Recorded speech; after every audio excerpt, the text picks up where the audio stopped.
It's a real privilege to have this airplane here. The return of the Belle.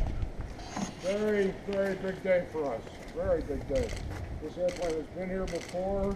It went out on an absence of 4 years, and now it's back, and it's going to be a very good part of our program going forward. We know this airplane well. We've taken care of it for years, off and on. We know the nuts and bolts of it. We know how it works, and we're looking forward to getting it cleaned up, doing some paint work on it, replacing some engines, getting things the way they should be, and then going out on tour. Having a B-17 here is just a culmination of a dream. As a young man and growing up in the 60s myself, watching the old black and white movies on TV, 12 O'Clock High, A Wing and a Prayer, all the old movies are just fantastic, and having this kind of asset here is just really such a great thing for the museum. This airplane has been down in Georgia for the last few years, and we've been working with the family that owns it. The man who started, the head of the family that owned this airplane was a member of a B-17 crew during the Second World War.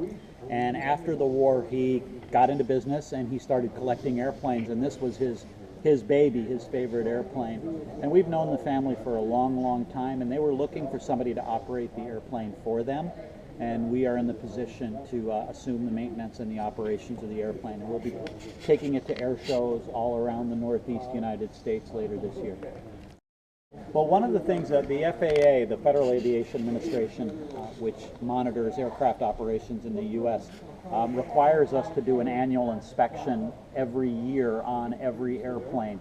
And our airworthiness standards, or our standards of maintenance, are exactly the same as a brand new airplane. We don't get any breaks just because it's old, which is good. I mean, we always want to do safe operations. So we'll be spending the next few weeks checking the engines, propellers, all the systems, electrical, hydraulic, the flight controls, navigation equipment, radio equipment, to make sure that everything is up to snuff operationally before we start to operate.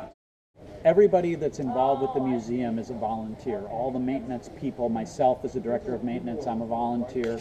All of our pilots are volunteers. Everybody does it because they have a real affinity, a real sense of mission for what we do to keep the stories alive of the greatest generation as they become fewer and fewer. So yes, it's all done by volunteer work. We're always looking for more volunteers, and all you have to want to do is help. You don't have to have any experience with aviation. If you have a mechanical experience, that helps, but all you have to do is want to help, and you're welcome to come down anytime. All right, so this is the radio room. Yep. I got the cockpit. This is your Bombay.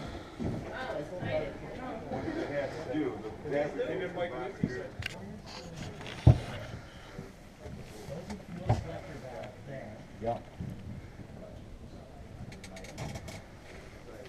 Where's the jack screw for the manual?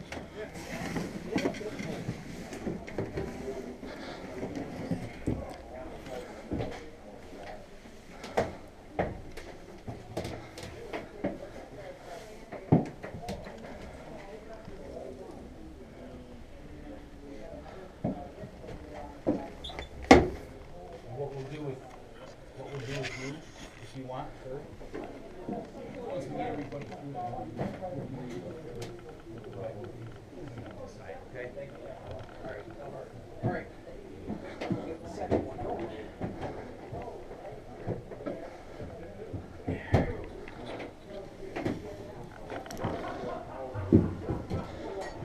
Really excited about the momentum that this will continue to build for visitation to the Warplane Museum as well as Livingston County, not only as an attraction in itself, but continuing to extend visitors' overnight stays who are coming to the county, visiting Wadsworth State Park and looking for other attractions.